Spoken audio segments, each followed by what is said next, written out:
Итак, в первой части мы говорили о том, что в переломный момент мировой истории распада СССР западные демократические государства оказались неподготовленными к этому вызову, находились в полной прострации, никакой помощи в построении демократии новым государствам они не оказали, все пустили на самотек, заглядывая в рот сначала Горбачеву, а потом Ельцину. Типа: там как хотите, а мы понаблюдаем, как вы там строите демократическое государство. Непростительная глупость видеть в России надежду на исправление. Стратег типа Черчилля понимал бы, что это Азия и никакой демократии там быть не может. Не бывает так, чтобы демократия так сама по себе вдруг из ничего образовалась. Вот такие горе-политики тогда оказались у власти демократического Запада. Украина с первых дней независимости просила: заберите нас в Европу, помогите нам построить демократическое государство. И тогда по горячим следам это можно было сделать. Но Запад вел себя перед Горбачевым и Ельциным как кролик перед удавом и послушно выполнял все их забаганки, заставляя Украину все согласовывать с Москвой. А причина, скорее всего, была в желании приторговывать, которое затмевало все другие вопросы. Открывались огромные рынки сбыта, и взамен на торговлю Запад хавал все, что втирал им Ельцин. Канал Ірини Коновець-Поплавської. Например, успешно заходили в западные уши сказки о страшных украинских националистах. В Кэмп-Дэвиде в 1992 Борис Ельцин докладывал Бушу-старшему, что у него хорошее личное отношение с Леонидом Кравчуком, но при этом поплакался, что в Верховной Раде есть группа крайних националистов. Они называются «Народный рух Украины». У них есть влияние, но нет большинства в парламенте. Рух оказывает на него, Кравчука, серьезное давление. Вы поняли, наш безобидный рух подавался Ельциным как головорезы какие-то. Также Ельцин спокойно раскачивал перед трусишкой Бушем-старшим и такой фашистский тезис: на Украине 11 миллионов этнических русских. Они живут на востоке, на границе с Российской Федерацией. Русские также являются большинством в Крыму. Они могли бы проголосовать за присоединение к России. Так что в связи с этим фактом я не думаю, что Украина будет делать какие-то резкие повороты. И в конце своего монолога Ельцин вложил в голову Буша-старшего следующий месседж: не для протокола, наш главный дестабилизирующий фактор – это Украина. И что самое страшное, что Буш-старший всю эту лабуду с интересом выслушивал, признавая за Москвой право вмешиваться в судьбы соседних стран. Все, что развивалось дальше в Украине, смотрите видео «Кто тащил Украину с 1991 года по 2019». Ссылка вверху, и вы поймете, что у Украины не было никаких шансов тогда построить у себя демократию. Это было невозможно, имея в соседях КГБшную Россию, которая постоянно совалась в ее внутренние дела. Только в период 2015-2019 годов силовые органы Украины были очищены от ФСБшников, а все остальное время они даже кабинеты свои имели в государственных органах. Так вот, КГБ как раз в прострацию не впадало. КГБ – это и есть власть в государстве под названием Россия. Только в Конституции это не записано, конечно. И КГБ после всяких реорганизаций превратилась в ФСБ, но суть ее от этого не изменилась. И она воспользовалась периодом безвременья в западном мире в полной мере.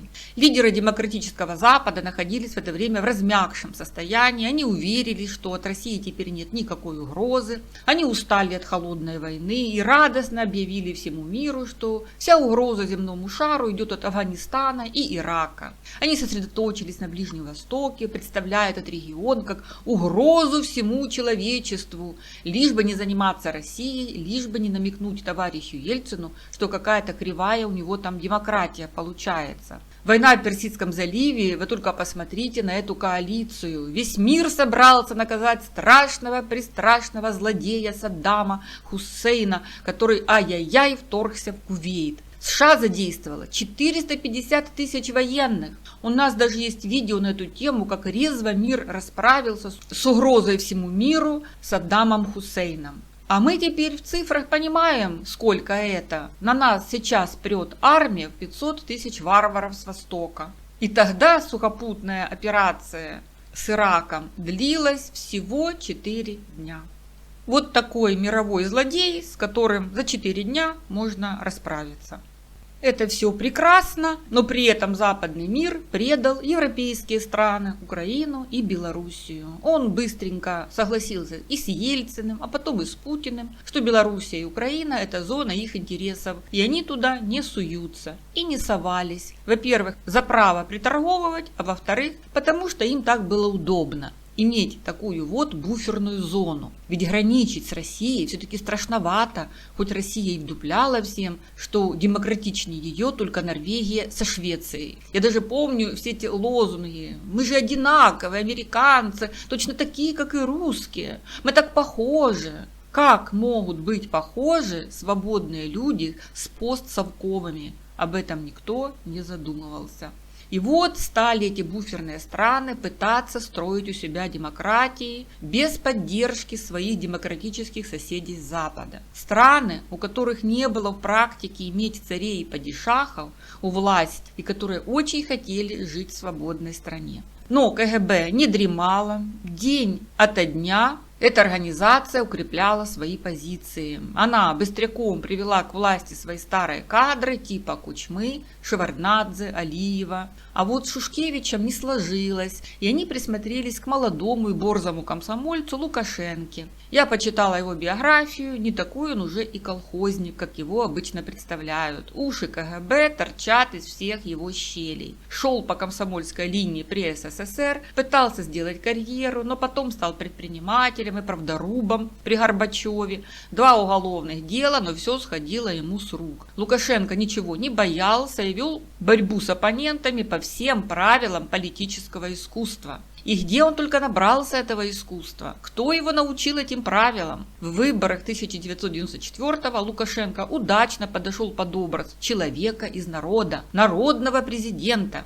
Если Шушкевич в свое время в выступлениях по телевидению объяснял обнищание населения объективными причинами перехода от одной общественной системы к другой, то Лукашенко просто указал пальцем на виновников народных бедствий и сразу стал кумиром. Ребята, в 2019-м я видела все эти приемчики своими глазами. Парень из народа указал на врага, только в Беларуси это был Шушкевич, а в Украине Порошенко. Схема одна и та же. Понятно, что самостоятельно организовать такую кампанию Лукашенко бы не сумел. Так что забудьте про колхозника. На этом видео белорусская оппозиционерка Алена Толстая утверждает, ссылка на это видео внизу, что Лукашенко – реваншистский проект спецслужб рухнувшего СССР, пришедших благодаря ему к власти в Беларуси. И вот в результате 80% белорусов проголосовали за новое КГБшное лицо. И в 1996-м Лукашенко уже протянул новую конституцию и стал диктатором. В 1999-м он с Ельциным подписали договор о создании союзного государства. Все, лавочка закрылась. Запад это все, естественно, видел, но молчал в тряпочку. Вот как КГБ начало восстанавливать СССР. Не в тех рамках союзных республик, а для начала в рамках как бы нового союзного государства. С тех пор и стали с новой силой обыдлячивать население, взращивать ностальгию по СССР, мороженому, санках. И до сих пор эта пропаганда льется на головы на всех языках. Я молчу про соцсети Одноклассники, в Фейсбуке мне постоянно вылазят до сих пор группы тоски по СССР при полном попустительстве Цукерберга. То есть за население взялись крепко. Нельзя было допустить, чтобы их постсоветские мозги повернулись в сторону демократии. Им нужно было оставить веру в хорошего начальника, царя и так далее. Это было нетрудно. И еще потому, что в 90-х пошел передел собственности, приватизация, дикая инфляция, шоковая терапия. И страдать по СССР совковым головам было легче. И еще и внукам вдалбливать и передавать эту тоску.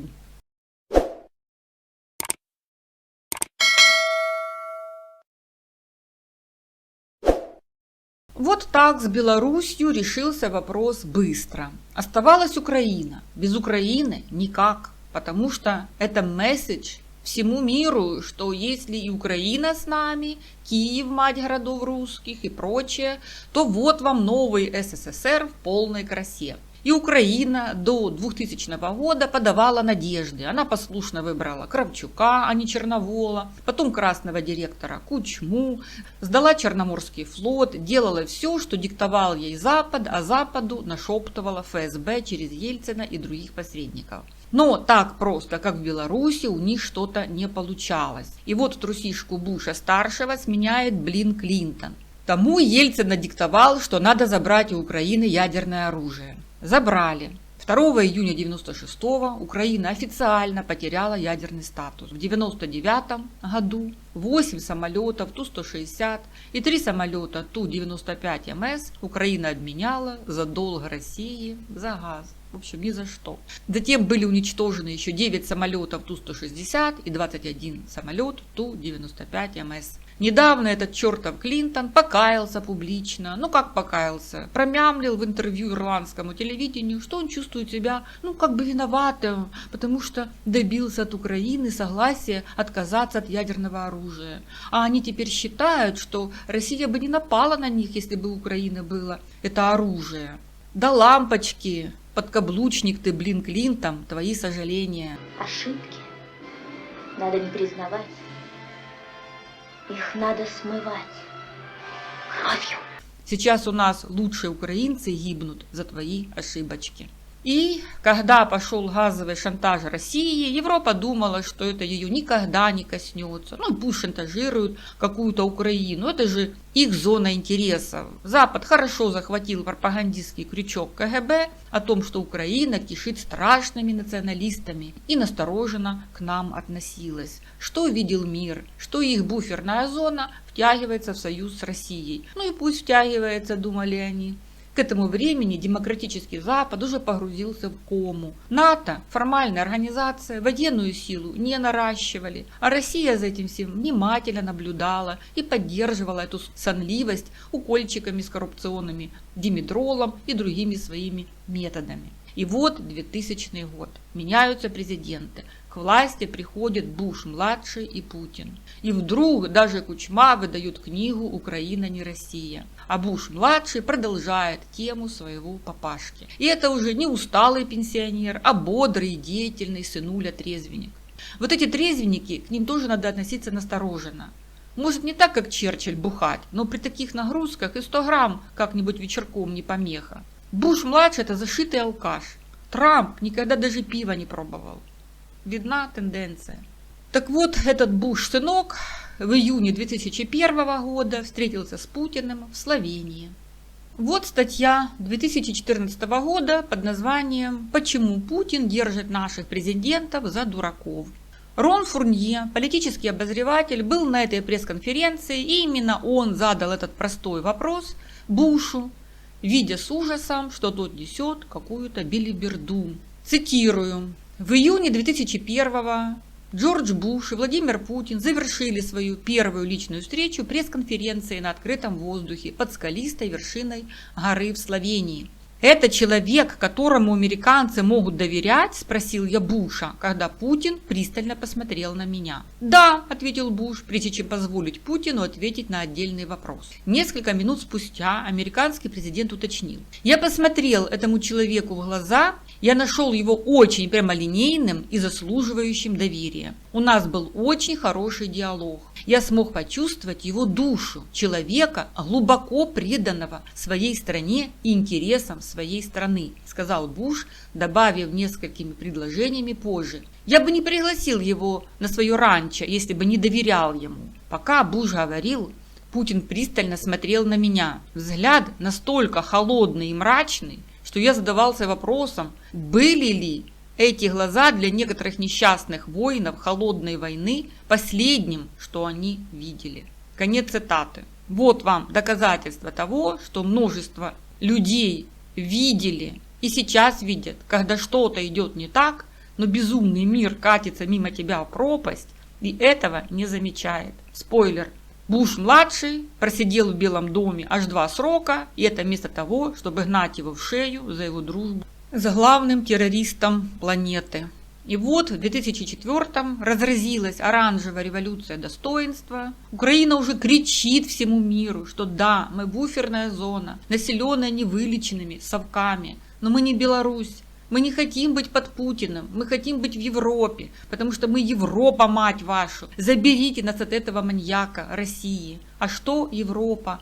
Прислала нам замеряться бесполезного пенсионера Квасневского. И вот Вашингтон-Пост полностью обрисовала ситуацию в то время. Газета призвала президента США Джорджа Буша-младшего поговорить со своим дружком Путиным по поводу ситуации в Украине и Беларуси и защитить их от проекта восстановления СССР. Оказавшись на новой границе с ЕС и НАТО с одной стороны и с Россией с другой, Украина и Беларусь предстали перед выбором между демократией и свободным рынком и путинской управляемой демократией и регулируемой из Кремля экономикой. 10-миллионная Беларусь уже почти потеряна. Президент Александр Лукашенко на много лет опередил Путина в установлении фактической диктатуры путем подтасованных выборов, контролируемых средств массовой информации и преследования оппонентов. Со следующего года его страна, и так зависимая от российских субсидий, должна принять рубль как свою национальную валюту.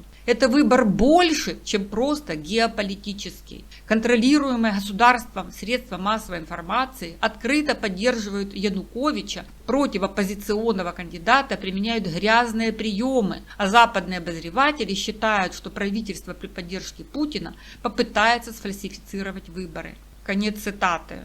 Все пока обошлось. Президентом стал Ющенко. И вот Европа и США могли в то время зайти в Украину и помочь установить нам демократию. Но некому это было делать. Нет геополитиков. Путин европейских политиков скупал пачками, опутывал своими сетями.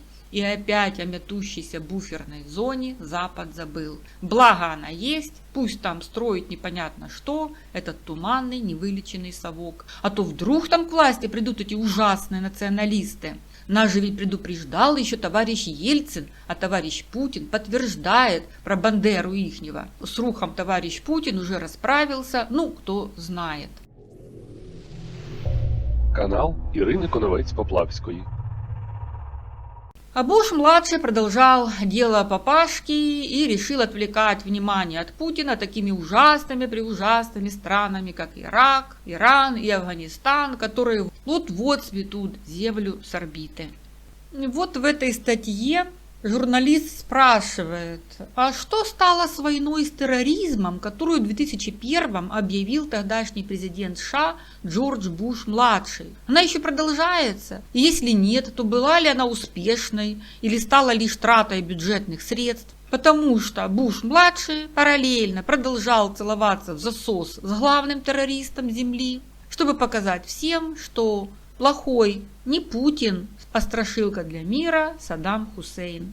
И вот этот Буш-младший своими неумелыми действиями на Ближнем Востоке, потому что он там действовал как слон в посудной лавке, только усугубил ситуацию и вызвал ненависть к американцам в этом регионе. Когда Джордж Буш объявлял о начале войны с террором, он сказал: «Вы либо с нами, либо против нас». Не было чего-то среднего.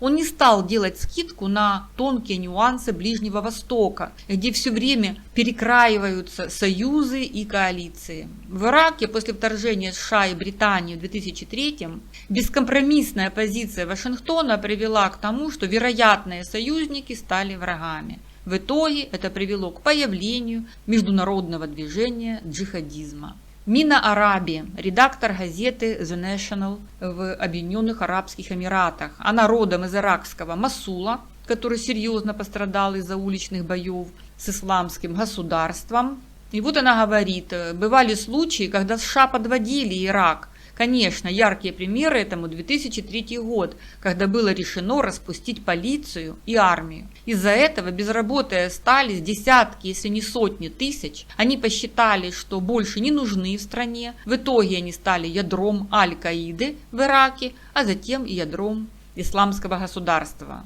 А Европа в это время заглатывала крючки Путина все глубже и глубже. В Германии после Шрёдера, который жрал буквально из рук ФСБ, пришла к власти Бабера Меркель, которая стала тоже его ручным пудельком.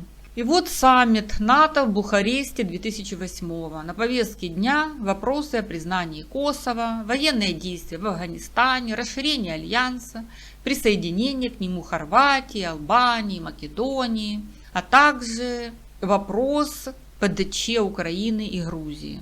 ПДЧ – это план дій щодо членства в НАТО. И Путин выступает на этом саммите и повторяет свою нацистскую мантру, которую еще Ельцин заложил в западные мозги. На Украине 1/3 вообще этнические русские, говорит Путин.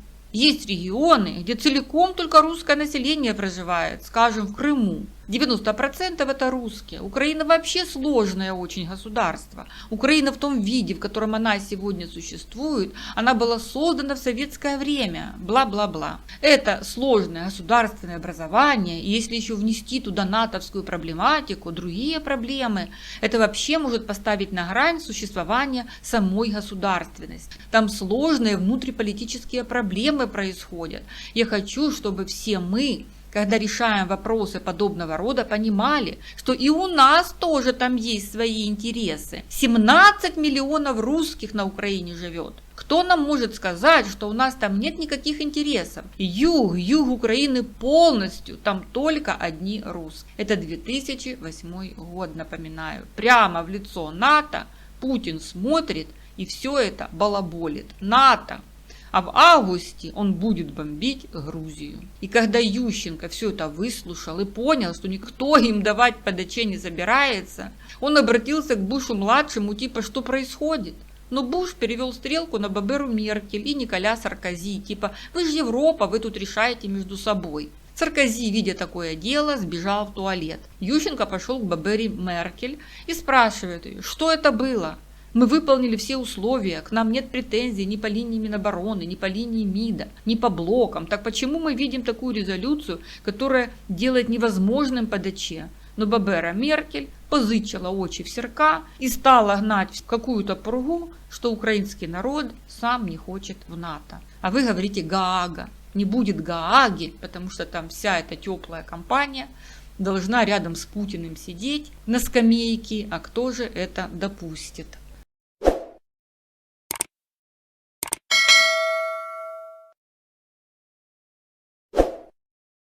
Была светлая голова Джон Маккейн, геополитик, но не у власти. Маккейн за голову хватался, видя весь этот бедлам.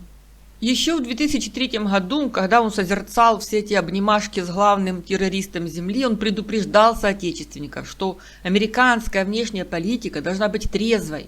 Российское правительство, которое не разделяет наши самые базовые ценности, не может быть другом или партнером и рискует своим собственным поведением поставить себя в разряд врагов. А касательно замечания Джорджа Буша-младшего о душе Путина, Маккейн сказал прямо: когда я заглянул в глаза Путину, то увидел 3 буквы КГБ. В мае 17-го Маккейн объявил во всеуслышание, что президент России Владимир Путин является большей угрозой для международной безопасности, чем экстремистская группировка «Исламское государство». О чем это говорит? О том, что выборная система в демократических странах находится в глубоком кризисе. И вот в августе 2008-го Россия бомбит Грузию, признает Южную Осетию и Абхазию независимыми государствами. В ответ НАТО, США и ЕС призвали стороны к переговорам. Какое противостояние? Шалости мальчика в зоне его интересов. Вот так НАТО, США и ЕС восприняли нападение России на Грузию. Хотя с этого момента уже настолько было очевидно, кто главный террорист Земли, что куда уже больше. И тут в США проходят выборы, и их выигрывает, прости господи, Обама. Мы Европу вообще не упоминаем, потому что она давно не игрок на мировой сцене. Бабера Меркель там правит бал.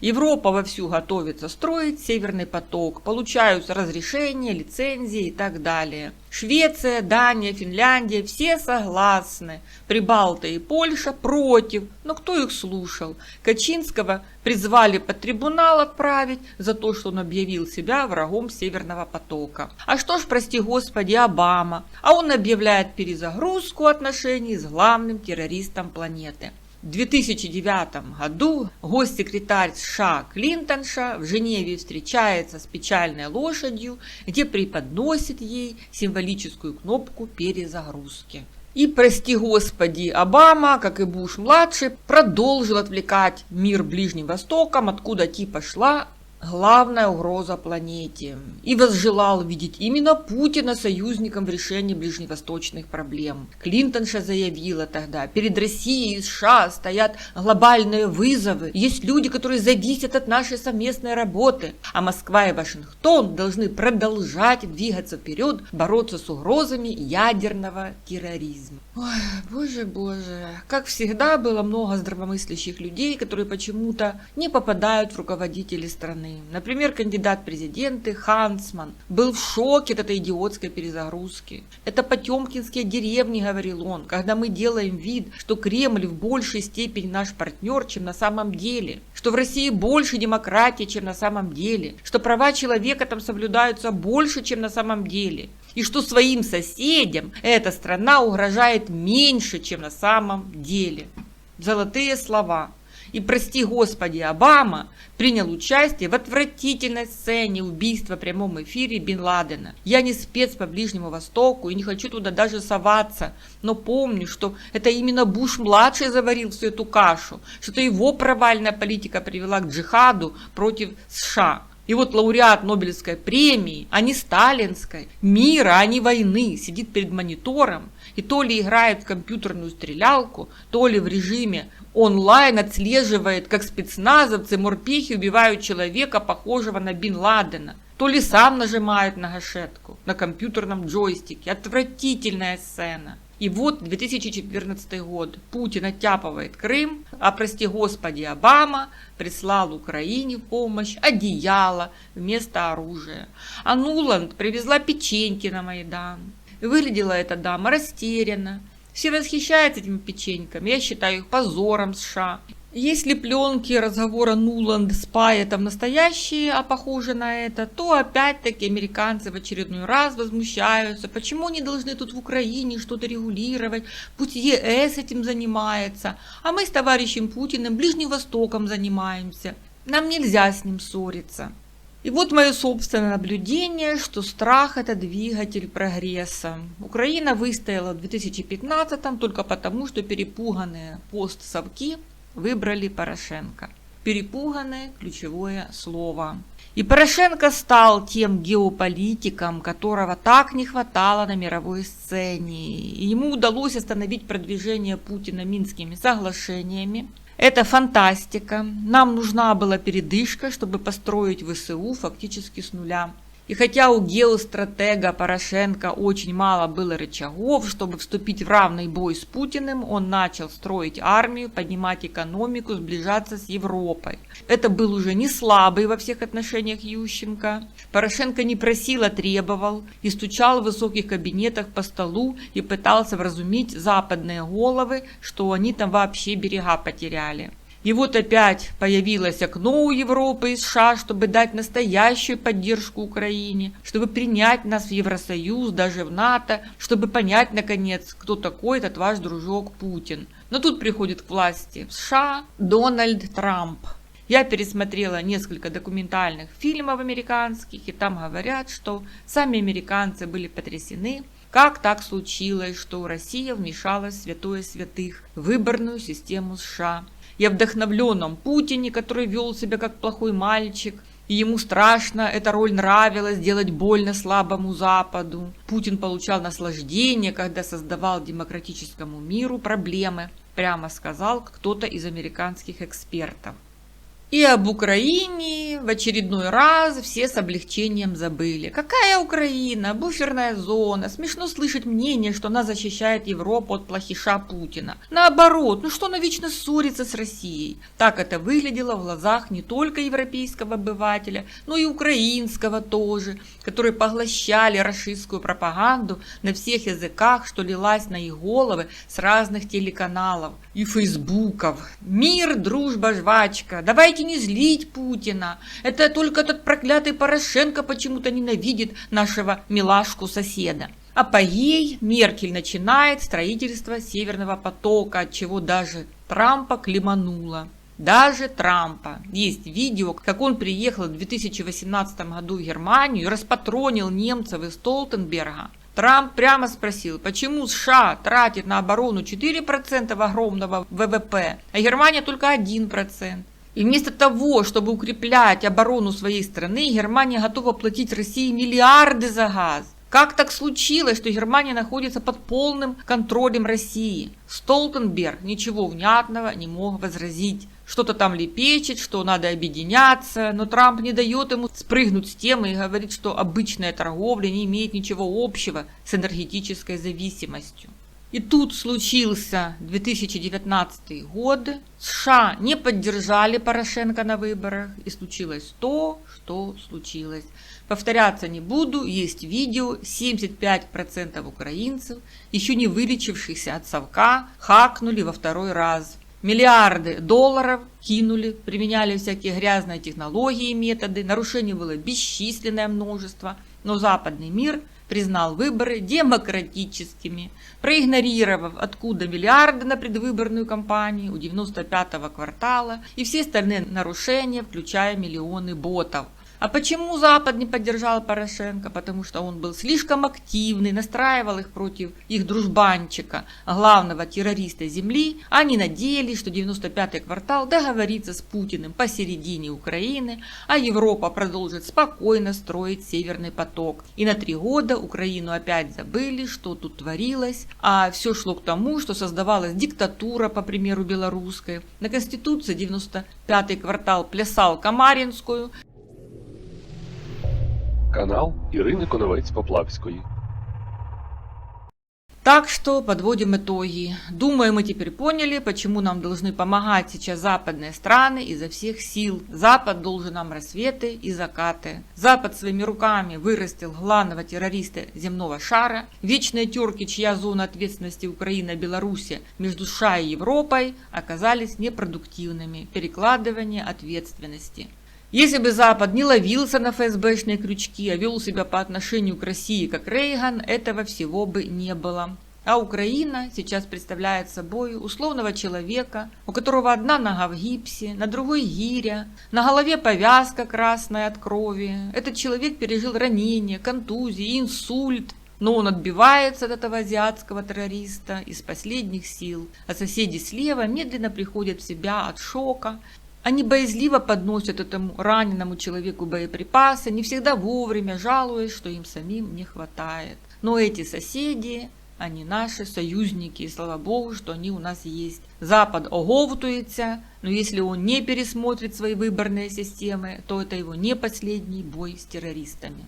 И в конце вишенка на торт. 3-минутный ролик, 20 лет Путина, играющего с Западом, за 3 минуты. Мнение Нью-Йорк Таймс. Если Черчилль самое большое улыбался Сталину сквозь зубы, но никогда не верил ему, а даже орал на него, то посмотрите, как сегодняшние политики мирового масштаба вели себя перед этим человечком.